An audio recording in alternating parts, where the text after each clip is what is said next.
জীবন পুড়িয়ে যাবে, ভালোবাসা ফুরাবে না জীবনে।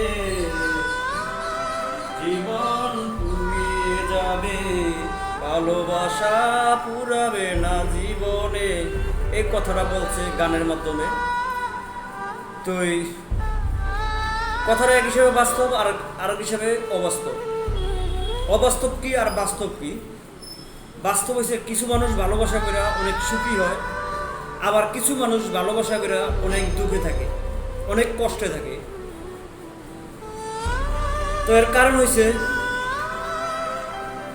সবাই বেঈমান না, আর সবাই ভালো মানুষ না।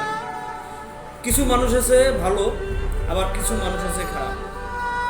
খারাপ মানুষের প্রেমে পড়বেন, জীবনটা নষ্ট। ভালো মানুষের প্রেমে পড়বেন, জীবনটা ধন্য। তো বেশি অংশ মানুষই খারাপ, 3 ভাগের 1 ভাগ হয়েছে ভালো মানুষ। ভালো মানুষ না থাকলে দুনিয়া সৃষ্টি হইতো না, বা এই দুনিয়ার মানুষ বসবাস করতে পারতো না। তো এই যে অবস্থা, হয়তো আমি এই ব্লুটুথটা কিনছিলাম, মাইক্রোফোনটা, আমার কথাটা ক্লিয়ার শোনা যায় কিনা তাও আমি জানি না। যদি শোনা যায় তো ভয়েস আরও বানাবো, আর যদি শোনা না যায় তো হয়তো এই জায়গায় সমর্থ। সবাই ভালো থাকেন, সুস্থ থাকেন। সবাই লাইক, শেয়ার, কপিলিং অবশ্যই করবেন। সবার প্রতি রইল আন্তরিক ভালোবাসা ও অভিনন্দন।